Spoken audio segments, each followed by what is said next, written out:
812 for reports of fire coming from the strip mall. Engine 18, which is located at Paradise and Flamingo, arrived within a few minutes to find heavy fire showing, smoke and fire showing from the roof. This is a two-story strip mall. Center occupancy is where the fire was showing from, which impacted multiple businesses. They immediately called for a second alarm of resources, and a few minutes later called for a third alarm. So crews worked really hard to contain the fire. Within a few short minutes, the entire center occupancy was fully involved with fire. So we focused our efforts on containing the fire on the north and south sides or wings of the single-story occupancies located both on the left and right of the occupancy. Currently, the fire is contained. We kept it from spreading to the apartments in the rear of the structure with Las Vegas Metropolitan Police Department's assistance.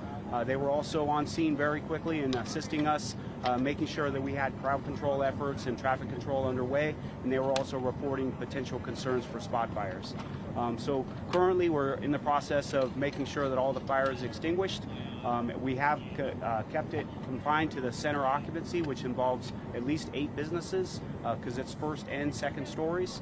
And we have investigators on scene that are working with Metro, who was first on scene, to kind of uncover where the fire possibly started. So first thing we have to do is identify where it started, and we'll start working on how it started. So one thing that... Not to our knowledge. We haven't been able to conduct a primary search of the occupancy yet due to the total fire involvement. We did evacuate the exposures. Being 8 o'clock in the morning, most of the businesses were still closed.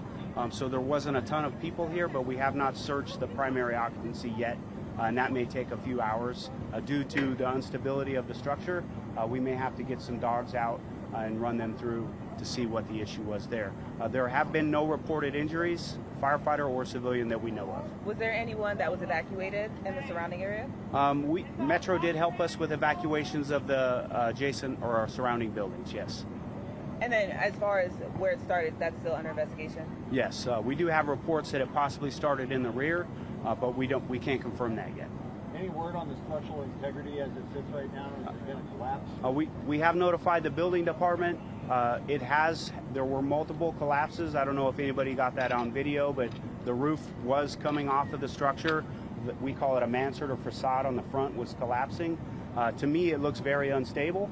So we operated with a defensive posture from a distance away on the main fire occupancy to make sure that as things were falling off the building, they weren't landing on firefighters.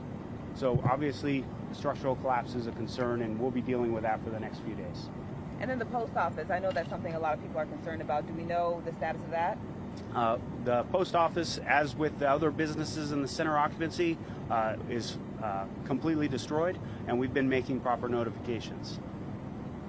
Fire of this magnitude, how much, something like that, the damage, how much does that cost to repair and basically, an entire cost, at least now? Unfortunately, that's not my expertise. I apologize, sir. No problem. Any other questions? Is there anything else that we need to know as of this time? Well, right now, stay tuned to see what happens the next few days with this occupancy. We have had some significant fires that resulted in us having to tear buildings down. I'm not sure yet what's going to happen here, but that may happen. So we'll give another report probably in the next 4 to 5 hours as to what our next steps are. And then, do you know if there's going to be maybe a federal investigation because of the post office being a federal building? I believe they will come in and see what happened. They'll want to know what happened. This may be a little trivial, but were there plenty of hydrants in the area to tap into? Yes, sir. Maryland being a main thoroughfare is a large main running down Maryland, which really helped the operation. We had 4 aerial apparatus truck companies deploying water. Each one of them flows at least 1,000 gallons per minute. Plus, I saw probably 8 hand lines flowing about 250 gallons per minute. So we were flowing a lot of water with no problem. Sir, are you able to re-say the preliminary details? We just got here. Yes, ma'am. So engine 18 arrived at about 8, or CCFD received notification at about 8:12 this morning of reports for fire in a building. We arrived to find the 2-story strip mall main center section of this strip mall with heavy fire and smoke showing from the roof that quickly developed and expanded to the main center occupancy. At that point, we declared a defensive operation on the main fire and worked to protect the exposures on both the north and south sides.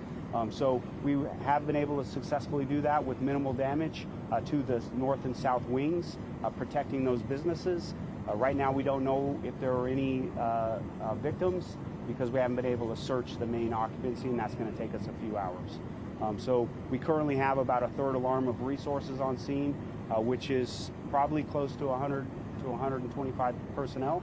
Firefighters only, plus Metro has at least 40 or 50 officers in the area, making sure that we keep everybody plenty far enough away and safe. And they're also helping us with the investigation. Got you. And then at this point, what would you say the containment is? I would say it's 90% contained. 90%. Was there a sprinkler system? I do not believe this structure had a sprinkler system. It was I am pretty confident it was built prior to sprinklers being required. Anything else? You got it reported, it was already on fire. I mean, you didn't get like any kind of alarms first or anything. No, sir. I believe bystanders called it in.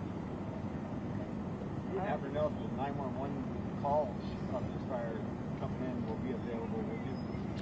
I believe those are always available via public record request through the city of Las Vegas. We have a combined communication center that captures radio traffic. Thank you. Thank you so much. Yes, thank you very much. Appreciate your time. Don't walk off.